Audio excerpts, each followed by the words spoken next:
It was one of determination because NATO had been trying for a year to persuade President Milosevic to remove his special forces from Kosovo to stop the campaign of repression of the Kosovar Albanian people and to accept a peaceful negotiated solution which would give Kosovo back its autonomy. And unfortunately, President Milosevic was not prepared to accept a diplomatic solution. In the meantime, the violence before March the 24th had increased significantly. We'd had the massacre at Rajak in January.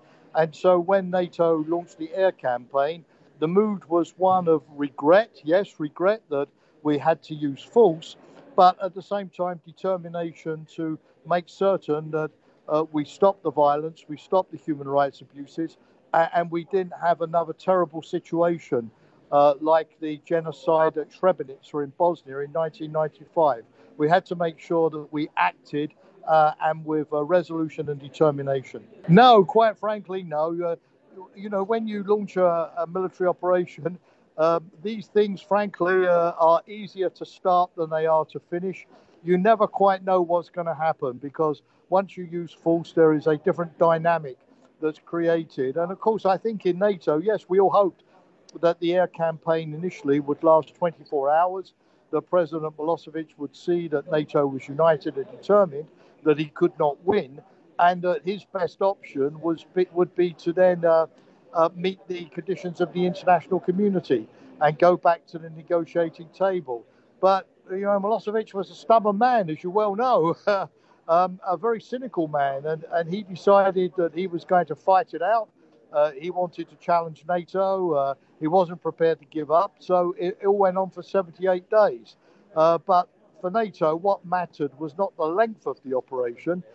It was the result. It was achieving the end of the repression, to allow the Kosovo people to go back to their homes and to allow Kosovo to live in peace and freedom. So I'm sure that if it had lasted 178 days, as far as NATO was concerned, there would not have been a difference. Well, I think the lesson is that, not to make empty threats, to act in a united, resolute way with Europeans and Americans working together, and to have very concrete objectives, which was to have the removal of the Serb forces and the end of the repression, the end of the violence, and create the conditions for the Kosovo people to go back to their homes. And of course, eventually, as they did in 2008, to determine their own future peacefully, and to have an international administration which could help Kosovo after the conflict to rebuild itself. But to believe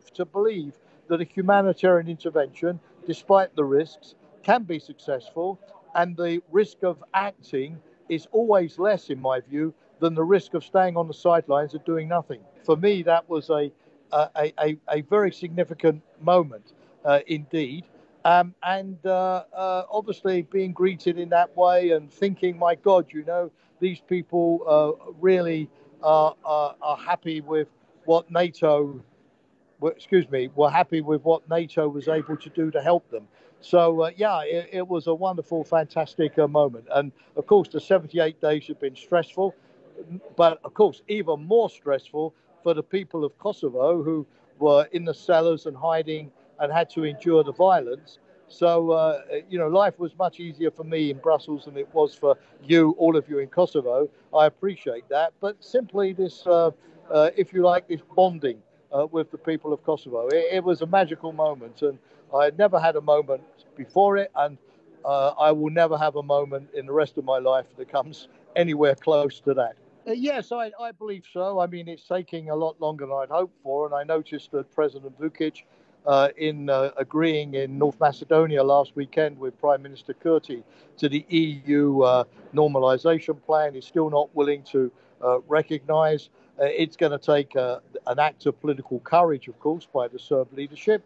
But once it's done, I believe that everybody in Serbia, everybody in Kosovo, in the region, will accept that and will move on. Again, it's taking longer than I would have hoped for. But this normalization agreement in terms of recognizing Kosovo documents, in recognizing Kosovo symbols, in increasing contact and so on, I think the normalization of relations is going to make it politically easier for Belgrade to recognize Kosovo. Maybe not today, but certainly tomorrow.